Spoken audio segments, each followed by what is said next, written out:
Un fuerte abrazo a toda la generación de Despertar. Gracias por estar en esta nueva entrega. Hoy vamos a profundizar sobre la Parashá Shemot, la cual lleva el mismo nombre del libro, del Sefer Shemot. En este capítulo tan importante donde estudiamos el ingreso de Israel a Egipto, dice el Midrash que ingresaron 70 almas a la nación donde José ya era gobernante. Esta porción bíblica va desde el capítulo 1 de Éxodo hasta el capítulo 6 y continuamos en este momento con el resumen. En el resumen de esta parashá vamos a estudiar por qué Israel terminó en esclavitud en esta nación, el primer decreto del faraón de trabajo esclavizado, el heroísmo de las mujeres judías, las cuales se destacaron por levantar el ánimo de sus esposos en medio de ese trabajo duro, el segundo secreto del faraón y establece una orden de infanticidio debido a que los astrólogos y magos de ese país anunciaron que del pueblo de Israel se iba a levantar un gran redentor que derribaría su trono. El tercer decreto de Faraón, arrojar los bebés hebreos al río Nilo. También vemos en esta parashá el nacimiento de Moshe. Moshe es adoptado por Batia, la hija del faraón. Moshe es criado como príncipe delante del faraón. Moshe soporta la carga junto con sus hermanos. Moshe en la tierra de Cus, Moshe en Madián. Hachén se revela a Moshe en el desierto, en la zarza ardiente, y Moshe es reprendido por dejar de circuncidar a su hijo. Moshe y Aarón en el palacio del faraón. El faraón endurece su corazón e intensifica sus trabajos forzados. Vemos que Israel fue muy respetado, fue muy admirado en la tierra de Israel, pero cuando ya mueren los príncipes, ese respeto y esa admiración se pierde y ellos empiezan a tener temor, como dice la siguiente porción bíblica. Éxodo capítulo 1, versículo 5 hasta el versículo 14. Este pasú nos da un contexto de lo sucedido, cómo fueron esclavizados en la tierra extranjera y por qué este exilio terminó con trabajos muy duros. Dice así: el número de los descendientes de Jacob era de 70 personas y José estaba ya en Egipto. Murió José y todos sus hermanos y toda aquella generación, pero los israelitas fueron fecundos y se multiplicaron. Llegaron a ser muy numerosos, fuertes y llenaron el país. Se alzó en Egipto un nuevo faraón que nada sabía de José y que dijo a su pueblo: mira, los israelitas son un pueblo más numeroso y fuerte que nosotros. Tomemos precauciones contra él para que no siga multiplicándose, no sea que en caso de guerra se una también él a nuestros enemigos para luchar en contra de nosotros y salir del país. Les impusieron pues capataces para aplastarlos bajo el peso del duro trabajo, y así edificaron para Faraón las ciudades del depósito Pitón y Ramsés. Pero cuanto más le oprimían, tanto más crecían y se multiplicaban, de modo que los egipcios llegaron a temer de los israelitas y redujeron a cruel servidumbre a los israelitas. Les amargaron la vida en rudos trabajos de arcilla y ladrillos, con toda suerte de labores del campo y toda clase de servidumbre por la crueldad.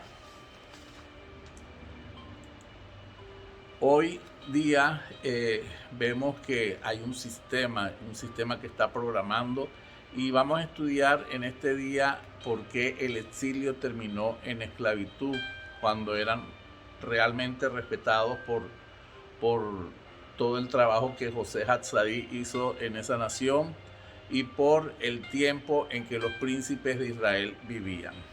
Hoy en día las cosas no son muy diferentes. Las personas están sometidas dentro de un sistema, están programados para que cada día alejarnos más de la verdad.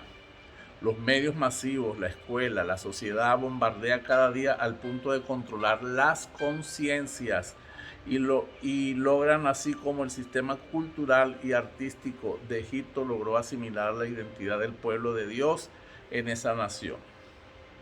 Así nos damos cuenta de que ese yugo y ese trabajo esclavizado hoy en día también lo estamos viviendo en un sistema programado para que nos alejemos de la verdad de Hashem.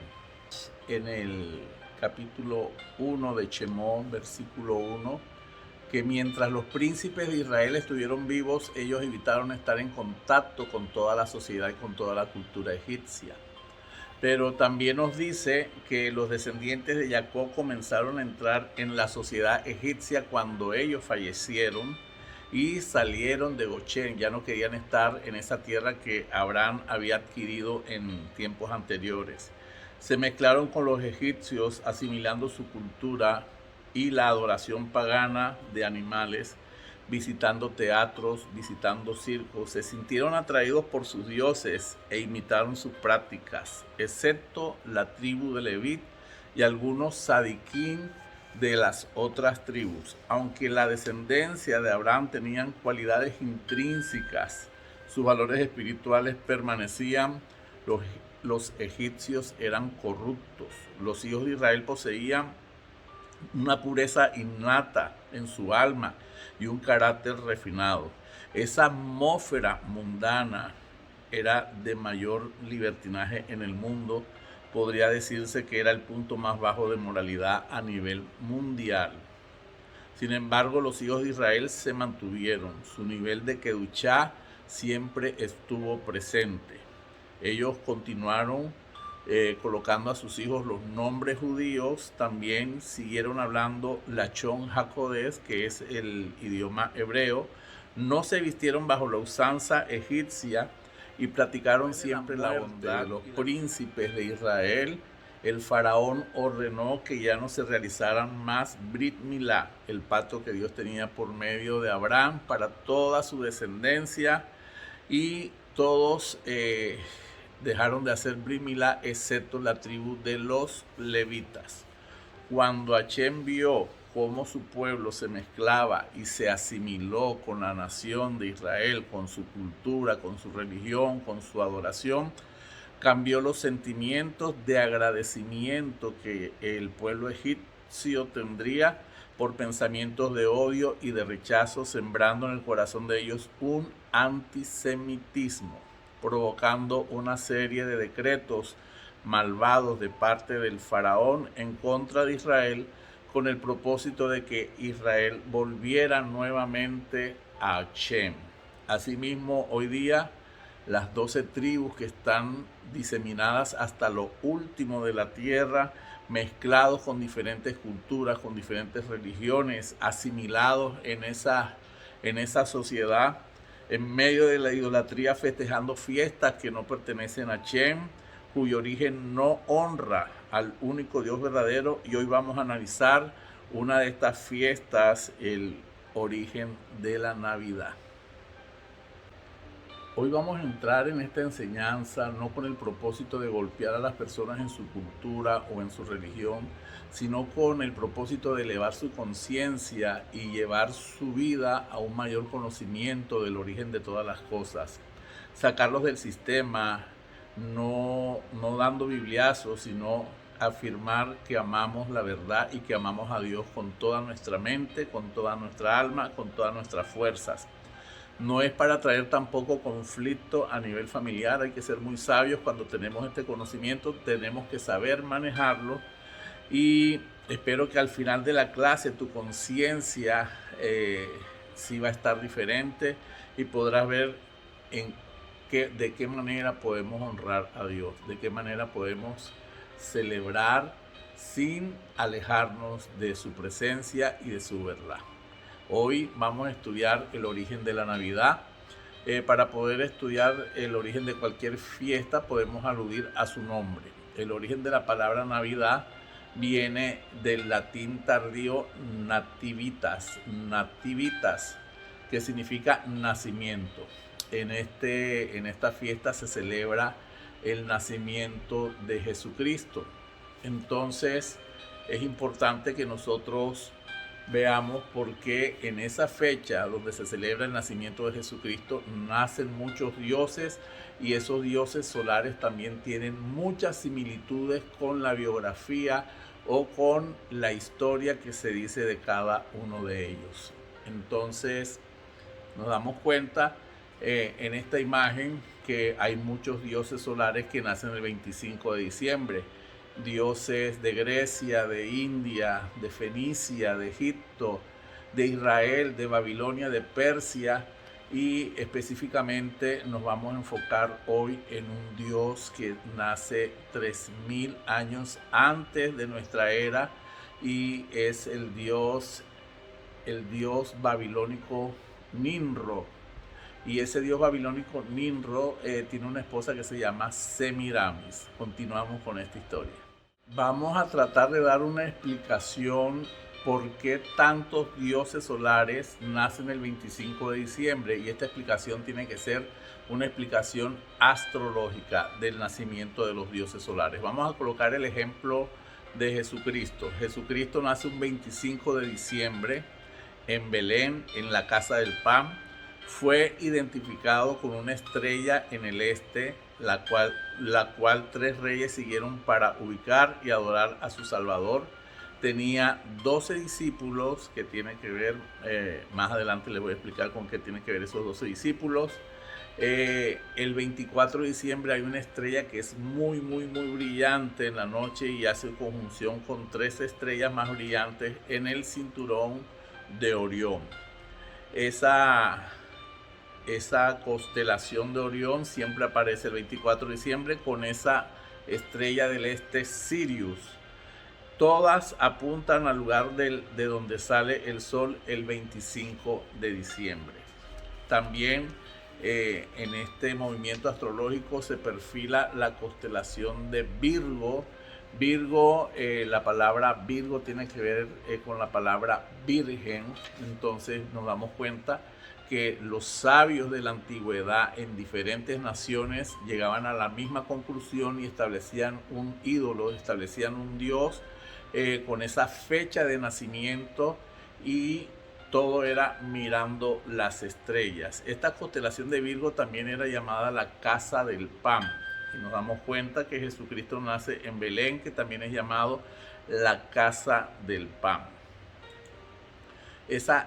Belén es también llamado la casa del pan. También en esta fecha que se celebra por el solsticio de invierno para el hemisferio norte y solsticio de verano para el hemisferio sur, hay algo muy peculiar que sucede con el sol. El sol empieza a descender a su punto más bajo del cielo a partir del día 22, 23 y 24 de diciembre. Esa desaparición del sol indica la muerte de ese dios solar, y sale nuevamente el 25 de diciembre anunciando la primavera. Esa muerte del dios sol de 3 días, por eso en esos diferentes dioses de Egipto, de Persia, de Babilonia, todos coinciden en que mueren 3 días y resucitan al tercer día. Entonces, toda esta cultura en diferentes naciones, y esa similitud que encontramos como los dioses que vamos a nombrar ahora, por ejemplo, el dios Atis, nacido de una madre virgen, nació un 25 de diciembre, crucificado y enterrado por 3 días y resucitado. El dios Horus de Egipto nació un 25 de diciembre, nacido de una madre virgen, fue acompañado por una estrella del este. Era un niño prodigio, maestro, y tenía 12 discípulos. También está el dios Mitra, nacida de una madre virgen, nació un 25 de diciembre, realizaba milagros, enterrada por 3 días y resucitada. El dios Krishna, la diosa Krishna, nacida en la India, nacida de una madre virgen, nació con una estrella al este, realizaba milagros con sus discípulos, después de su muerte resucitó. Y este sincretismo llega a todas las naciones, porque recuerden que la Torre de Babel la Torre de Babel se establece una religión, un culto, una ideología, y cuando Dios confunde las lenguas para destruir la Torre de Babel, este conocimiento, este culto se expande a todas las naciones de la tierra y sincretiza, y vemos que Nimrod, ¿quién es Nimrod?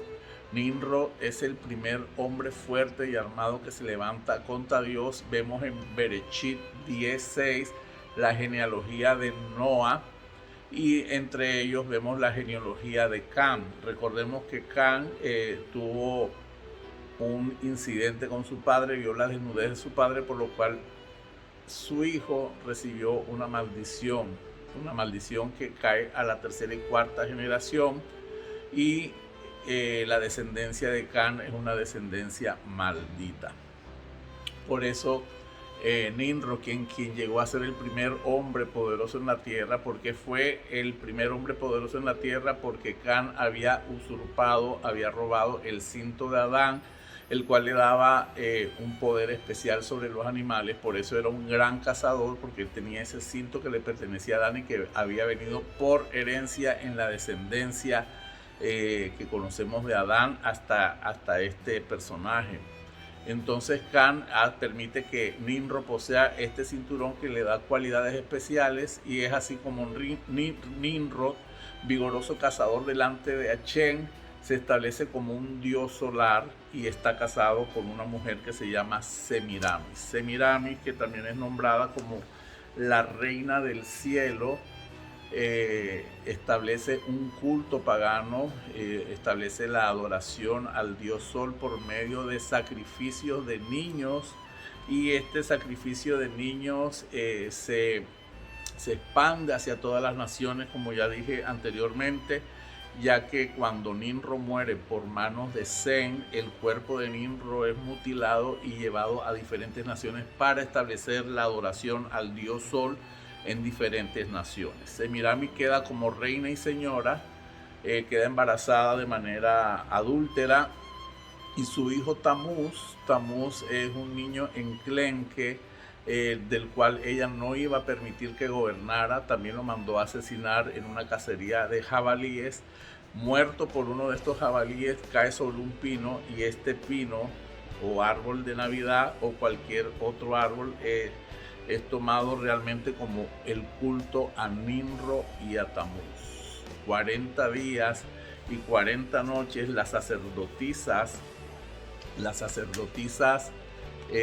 del culto que Semiramis había establecido endechaban cantos y hacían sacrificios a este dios. Entonces, realmente la celebración de la Navidad y de establecer un árbol de Navidad en nuestras salas o en las salas de las personas que creen en esta fiesta, pues no viene realmente de Jesús o de María, sino que viene de estos dioses solares que vienen de 3000 años antes de nuestra era. Y Tamuz son los dioses en Babilonia, Isis y Horus en Egipto, María y Jesús en Roma, Naamu y Enki en Sumeria, Shimo en Asia, Devaki y Krishna en India.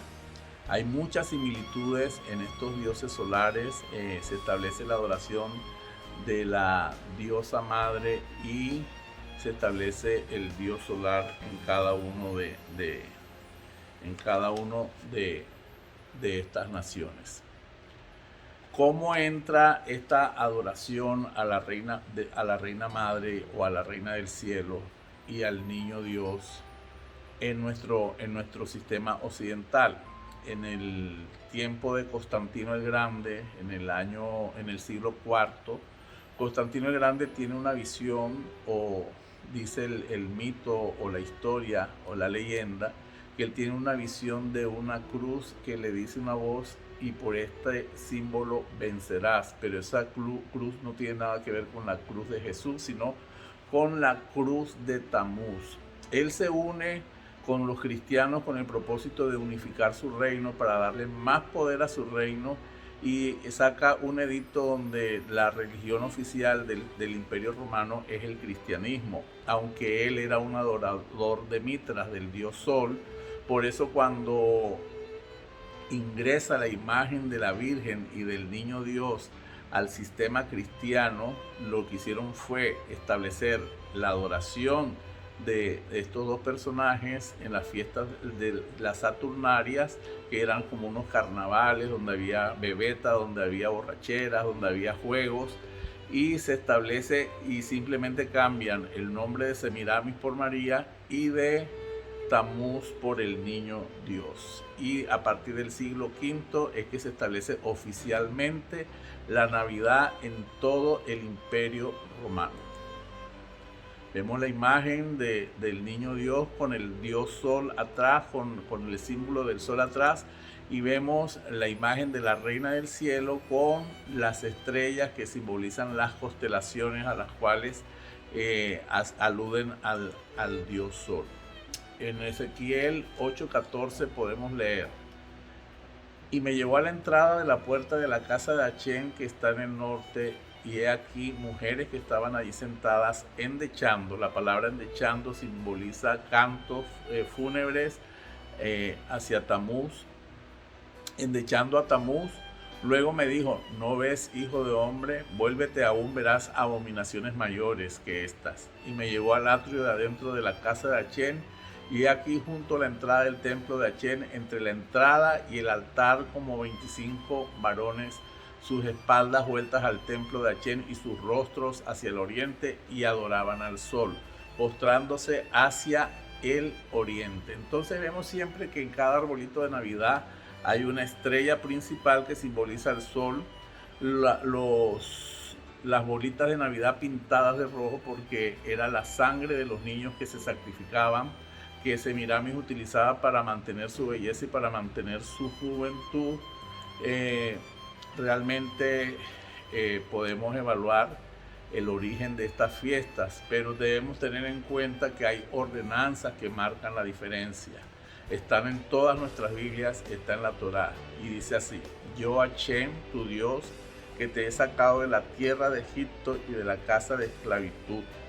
Ahí se establece que Él es nuestro Dios y que nos liberó y que nos sacó de una tierra de esclavitud. Y la siguiente ordenanza es la siguiente: no tendrán dioses de otros ante mí. Así dice textualmente la Torá. No te harás escultura ni imagen alguna de lo que hay arriba en los cielos, ni debajo en la tierra, ni de lo que hay en las aguas debajo de la tierra. No te postrarás ante ellas, ni le darás culto, porque yo, Hashem, tu Dios, soy un Dios celoso que castigo la iniquidad de los padres en los hijos hasta la tercera y cuarta generación de los que me odian. Y tengo misericordia por millares con los que me aman y guardan mis mandamientos. No tomarás en falso el nombre de Hashem, tu Dios, porque Hashem no dejará sin castigo a quien toma su nombre en falso. Y abro este paréntesis aquí porque nos preguntamos, pero ¿por qué el pueblo de Israel sufrió tanto en Egipto? Es que ellos se estaban alejando de los mandamientos, de las ordenanzas, de las misbot que Dios les había establecido a ellos por medio de su padre Abraham, Isaac y Jacob. Se habían alejado, se estaban paganizando, se habían mezclado con la sociedad egipcia, se les estaba olvidando el nivel de kedushá que debían de mantener y ese nivel de moralidad que debería de mantener. Entonces el alejarse de la presencia de Dios va a traer sí o sí consecuencias en la vida de las personas. Por eso la humanidad está como está: catástrofes, enfermedades, el hijo se levanta contra el padre contra el hijo, y vemos muchas noticias de cosas extrañísimas que están pasando en la sociedad. Aparte de la pandemia, aparte del calentamiento global, aparte de tantas cosas que están sucediendo en este momento, pero todo es porque se han alejado de Dios. Para ir cerrando un poco y para mostrarles que el nombre de Dios es tan importante, este nombre que vemos de 4 letras es el tetragramatón, donde lo podemos comparar solamente con la luz infinita, es un nombre inefable, es un nombre inexplicable. ¿Y por qué podemos hablar de ese nombre inefable y de ese nombre inexplicable? Porque no lo podemos comparar ni con animales, ni con reptiles, ni con corderos, ni con dioses paganos, porque realmente Él está por encima de todas las cosas. Este nombre de Dios, Yud-Heh-Vah-Heh, lo nombro de esta manera para no romper la tradición y la santidad de este nombre. Es el Dios que nosotros vemos establecido en el movimiento que Moshe hizo en la partición del Mar Rojo. Dios se le revela como el Shaddai a Abraham, Isaac y Jacob, el Todopoderoso. Pero a Moshe, para traer liberación al pueblo de Israel, se le revela con este nombre, con el tetragramatón de 4 letras, lo cual nos alude a de que aunque nosotros querramos mitificar al Dios como si fuera una imagen de una persona, no es posible, porque este es un hombre inefable, este es un hombre poderoso, esta es la luz infinita, la cual no podemos comparar con cualquier otra cosa creada. Bueno amigos, espero les haya gustado esta corta enseñanza. Es para nosotros muy importante sentir su apoyo. Por favor, comparte este video, suscríbase al canal si no lo ha hecho y dele like. Haga sus comentarios. También de manera especial queremos pedirle todo su apoyo con sus donaciones para poder permanecer en el aire. Es para nosotros muy importante tener su apoyo, ya que queremos seguir siendo esa luz a las naciones. Shabbat Shalom, yo soy Isaac Chamuel y ustedes son la generación del despertar.